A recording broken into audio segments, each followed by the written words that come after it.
Islamabad high court ने Aafia Siddiqui case में वज़ीर आज़म शहबाज शरीफ और वफाकी काबीना को तौहीन अदालत का शो कॉज नोटिस जारी कर दिया।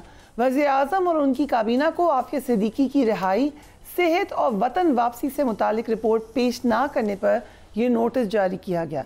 जस्टिस सरदार इसाक ने कहा कि हुकूमत ने सुप्रीम कोर्ट में मेरे फैसले के खिलाफ अपील दायर की हुई है।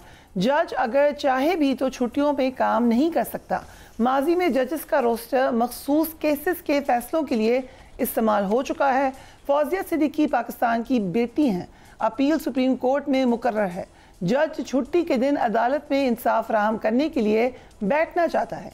जस्टिस सरदार एजाज इसाक ने रिमार्क्स किए कि एक बार फिर एडमिनिस्ट्रेटिव पावर को जुडिशनल पावर के लिए इस्तेमाल किया गया। मैं इंसाफ को शिकस्त का सामना नहीं करने दूंगा। हाई कोर्ट की इज्जत को बरकरार रखने के लिए मैं अपनी जुडिशनल पावर्स का इस्तेमाल करूंगा। वकील इमरान शफीक ने कहा कि अगर हुकूमत ने स्टे लेना होता तो अभी भी बेंच बन जाता। हमें मालूम है कि कैसे हाई कोर्ट चल रही है। जस्टिस सरदार एजाज इसाक ने रिमार्क्स दिए कि मालूम नहीं अभी तक आपका केस कैसे सुप्रीम कोर्ट में नहीं लगा। जो मज़ीद डिटेल्स हैं वो आप अपनी स्क्रीन पर देख सकते हैं। फवाद चौधरी साहब, व्हाट डू यू थिंक, क्या अहमियत है इस नोटिस की इस वक्त?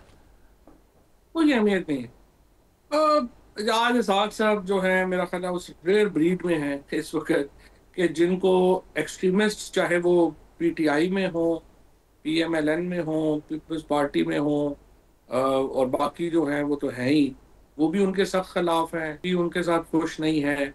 और तमाम ही लोग जो हैं इस वक्त वो उनसे खुश नहीं है। वो is a rare breed I would say, जो कि अवाम के साथ खड़े हो रहे हैं और जो भी मुश्किल फैसले हैं उन्होंने अपने सर पे लिए हैं। उन्होंने ताकतवर तबकात को नाराज़ किया है, चाहे और जिस तरह का अभी उन्होंने कमीशन का फैसला किया। मैं उनसे कभी मिला नहीं हूँ, but I have lots of regard for him.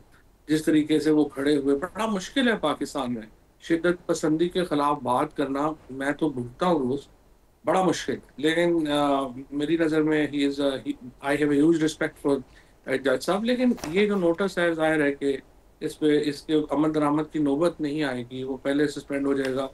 जो इस वक्त जुडिशल पॉलिटिक्स है उसको ये नोटिस जो है वो सूट नहीं करता। ये आपको इस वक्त जो चीज़ें हैं वो जाहिर है वो जजेस के, स्पेशली इन जजेस के काबू में बिल्कुल नहीं है। और ये दो चार जो इंडिपेंडेंट जजेस हैं, मेरे ख्याल में तो मैं तो कहूँगा कि इनको कि ये थोड़ा सांस लें और इस मामला जो हैं उनको आगे लेके चलें, बट तहम्मुल से भी चलें। ज़रूरत नहीं है कि आप इस तरह के एग्रेसिव जो है जब आप इकदाम करेंगे। तो हमारा मसला ये है कि जो दो चार इंडिपेंडेंट जजेस हैं वो भी फिर बिल्कुल ही फारग हो जाएंगे। बट उन्होंने ये भी, जस्टिस एजाज साहब ने कहा कि जब रिमार्क्स दिए कि 26वीं आईनी तरमीम के बाद से डेमोलिशन स्क्वाड को इस हाई कोर्ट में लाया गया। हमने इंसाफ के सतूनों पर एक के बाद एक हमला देखा। You agree with him? वो तो सबके सामने ही है ना, वो तो क्या है। देखिए, जजेस का इशू नहीं है। जजेस ने तो मेरे ख्याल में अगर किसी तबके ने कुछ थोड़ा बहुत स्टैंड लिया है तो वो जजेस ने ही लिया है। और वुकला ने, you mean as opposed to वुकला या as opposed to media? As opposed to वुकला एंड मीडिया। जिस तरह मीडिया और वुकला गिरे हैं उस तरह के बाद देखिए कोई चांस सोसाइटी के पास रहता नहीं है। हमेशा जो सिविल सोसाइटी होती है वो सोसाइटी के को बचाती है और वो सोसाइटी के लिए जदोजहद करती है। और दो सबसे important component as far as Pakistan is concern civil society के, वो बार एसोसिएशंस थी और हमारे मीडिया एसोसिएशंस थी। इन्होंने जिस तरह से सरेंडर किया उसके बाद बाकियों के लिए बड़ा मुश्किल था कि वो खड़े रहते। और यही हुआ है, जुडिशरी के साथ हुआ है। बट आई मस्ट से कि जजेस ने जितना रेजिस्ट कर सकते थे उन्होंने किया। बाकी देखें आप, 26वीं आईनी तरमीम ने बिल्कुल कमर तोड़ दी पाकिस्तान में जुडिशरी की और आइन की, कानून की। और अब तो एक तवील सफर है, पता नहीं कब, अभी तो शुरू भी नहीं हुआ लगता। राइट। देखें तो पीटीआई के जो 5 अगस्त का ऐलान है तहरीक का, अभी तक इस हवाले से कोई क्लियर पॉलिसी सामने नहीं आई है। आपको क्या लग रहा है क्या होगा? तो ये बात यह है कि कोई 5 अगस्त वगैरह को कुछ नहीं होना। ये एक तो मुझे सच्ची बात यह है कि अलीमा बीबी की भी समझ नहीं आती है वो बातें करती हैं, हम करेंगे, हम ये कर देंगे, वो कर देंगे। लेकिन देखें, जब नुसरत भुट्टो ने जब कज़ाफ़ी स्टेडियम में अपना उनका सर फटा था, और वो बड़ी आइकॉनिक पिक्चर है, अगर आपने देखी हुई हो, तो वो नुसरत भुट्टो अकेली थी।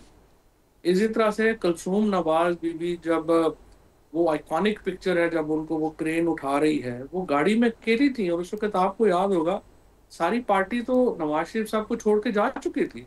परवेज़ चौधरी शुजात साहब वगैरह सब लोग चले गए हुए थे, पार्टी वो अकेली थी कुलसूम नवाज। और इसी तरह से बेनज़ीर भुट्टो ने, and to be fair with Maryam Nawaz ने, जब जदोजहद शुरू की, ये अकेले थे। लेकिन इन्होंने अपनी जदोजहद की है और अपना उस वक़्त इन्होंने अपना नाम बनाया। लेकिन हलीमा बीबी की तरफ से बातें हुई हैं, लेकिन अभी तक अमली कदम वो उन्होंने उठाया नहीं। इसी तरीके से अगर मेरे ख़्याल में, अगर इमरान खान के जो बेटे हैं, कासिम, सलमान, ये लोग पाकिस्तान आते हैं और 5 तारीख को उनको वीज़ा मिलता है, और ज़ाहिर है there are many slips between cup and the lips, लेकिन फिर भी अगर वो आते हैं, तो फिर तो बहुत बड़ा स्पैनर होगा पाकिस्तान की पॉलिटिक्स में, क्योंकि उनको लेने तो लाखों लोग जाएँगे। उसके अलावा अगर आप ये कहें कि ये जो हमारी जो लीडरशिप है तहरीक-ए-इंसाफ की, ये कोई तहरीक चला ले, तो देखिए इनके दिलों में तो तेल नहीं है, ये नहीं कर सकते। फवाद चौधरी साहब, व्हाट डू यू थिंक, क्या अहमियत है इस नोटिस की इस वक्त? कोई अहमियत नहीं है। आज इसहाक साहब जो हैं, मेरा ख्याल है उस रेयर ब्रीड में हैं इस वक़्त, कि जिनको एक्सट्रीमिस्ट, चाहे वो पीटीआई में हो, पीएमएलएन में हो, पीपल्स पार्टी में हो, और बाकी जो हैं वो तो हैं ही, वो भी उनके सख्त खिलाफ हैं, भी उनके साथ खुश नहीं है। और तमाम ही लोग जो हैं इस वक़्त, वो उनसे खुश नहीं हैं। वो ही is a rare breed, I would say, जो कि अवाम के साथ खड़े हो रहे हैं, और जो भी मुश्किल फ़ैसले हैं उन्होंने अपने सर पे लिए हैं। उन्होंने ताकतवर तबक़ात को नाराज़ किया है, चाहे, और जिस तरह का अभी उन्होंने कमीशन का फ़ैसला किया, अब मैं उनसे कभी मिला नहीं हूँ, but I have lots of regard for him. जिस तरीके से वो खड़े हुए, बड़ा मुश्किल है पाकिस्तान में शिद्दत पसंदी के खिलाफ बात करना। मैं तो भुगता हूँ रोज़, बड़ा मुश्किल है। लेकिन मेरी नज़र में he is I have a huge respect for जज साहब। लेकिन ये जो नोटिस है, ज़ाहिर है कि इस पे इसके अमल दरामद की नौबत नहीं आएगी, वो पहले सस्पेंड हो जाएगा। जो इस वक़्त जुडिशियल पॉलिटिक्स है, उसको ये नोटिस जो है वो सूट नहीं करता। ये आपको इस वक़्त जो चीज़ें हैं, वो ज़ाहिर है वो जजेस के, स्पेशली इन जजेस के काबू में बिल्कुल नहीं है। और ये 2-4 जो इंडिपेंडेंट जजेस हैं, मेरे ख़्याल में तो मैं तो कहूँगा कि इनको, कि ये थोड़ा साँस लें और इस मामलात जो हैं उनको आगे लेके चलें, बट तहम्मुल से भी चलें। ज़रूरत नहीं है कि आप इस तरह के एग्रेसिव जो है, जब आप इक़दामात करेंगे, तो हमारा मसला ये है कि जो 2-4 इंडिपेंडेंट जजेस हैं, वो भी फिर बिल्कुल ही फ़ारिग हो जाएँगे।